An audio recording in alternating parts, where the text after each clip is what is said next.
What country contributed the most in World War II? In order to keep this video at a reasonable length, we will only be referencing the 7 major nations involved in the war.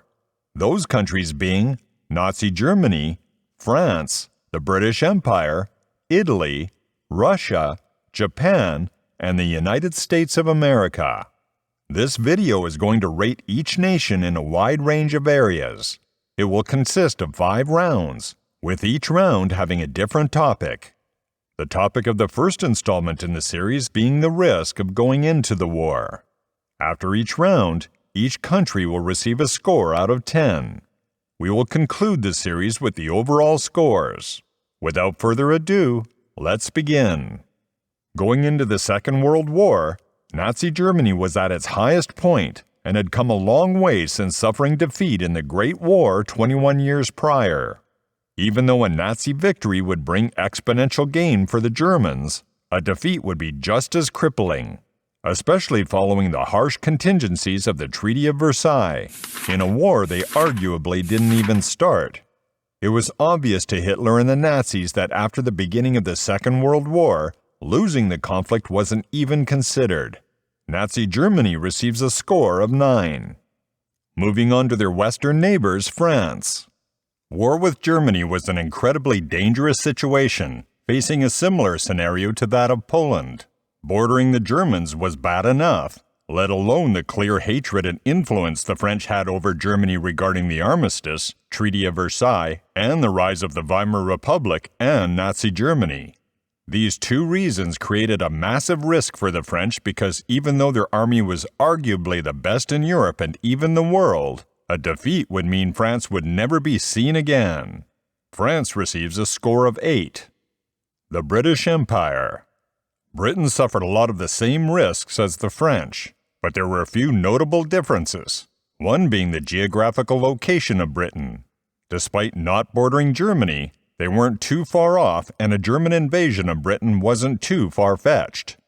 The main difference is the relationship Britain had with the Germans. Unlike the French, the 2 nations had a lot in common, whether that regarded politics, history, or common public opinion. Adolf Hitler himself had respect for the Brits, and war between the nations seemed avoidable on both sides. However, the British Empire consisted of a lot more than that of the British Isles, and a wide-scale war would most definitely bring the empire crumbling down. That was if the small island could survive until victory. The British Empire receives a score of 7. Fascist Italy was a rising power under the hands of the notorious Benito Mussolini. Following failed promises in the aftermath of World War I, it was destined for the Italians to align themselves with the Germans, just as they did in the build-up to World War I. Victory for Italy would only bring a portion of the rewards that Germany would receive. This was equally mirrored in the events of a defeat, with Hitler and the Nazis taking the large majority of the blame. Italy receives a score of 5. The USSR. Joseph Stalin's Russia is often portrayed as a chaotic mess of leadership, but going into World War II, the Soviets did have a clear goal, which was to expand the Soviet Union, whether that was through Finland or Eastern Europe to ultimately become a global superpower in the years prior. The signing of the Molotov-Ribbentrop Pact on August 23, 1939, which renounced warfare between the Germans and Russians, definitely reinstated this. However, following the infamous Great Purge of 1936 to 1938, Stalin entered the Second World War with half of the officers of the Red Army imprisoned or killed, with at least 700,000 military personnel also being executed.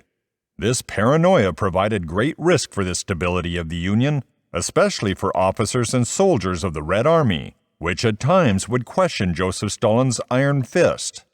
The Russian people were also at risk, with Hitler's obvious hatred of the Slavs.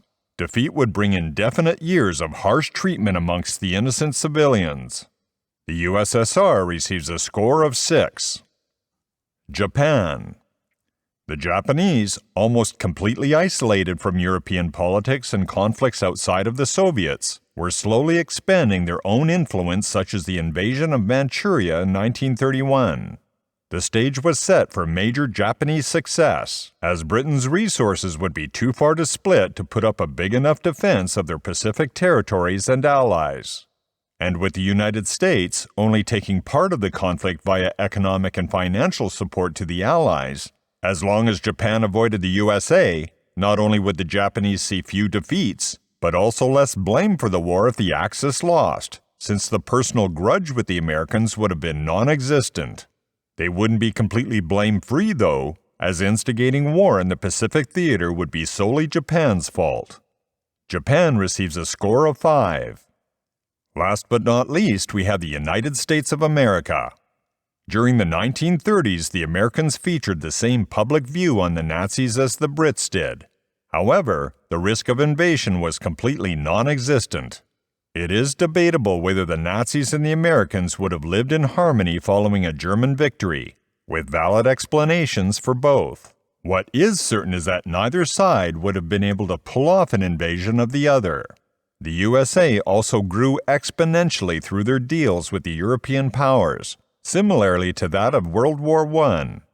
Aside from losing some allies, there wasn't much to lose being so far from the conflict. However, if they decided to join, mass equipment and men would be brought to Europe, which despite the abundance or outcome, weren't disposable by any means. The USA receives a score of 4.5. After the first round, the Germans are leading with 9 points, with Britain and France close behind. Japan and the USA are trailing at the bottom, but with 4 rounds left, a lot can change. Thank you for watching this Everything History video. What do you think about the scoring, and what topic do you think is next? What would you like us to cover next? Let us know in the comments below.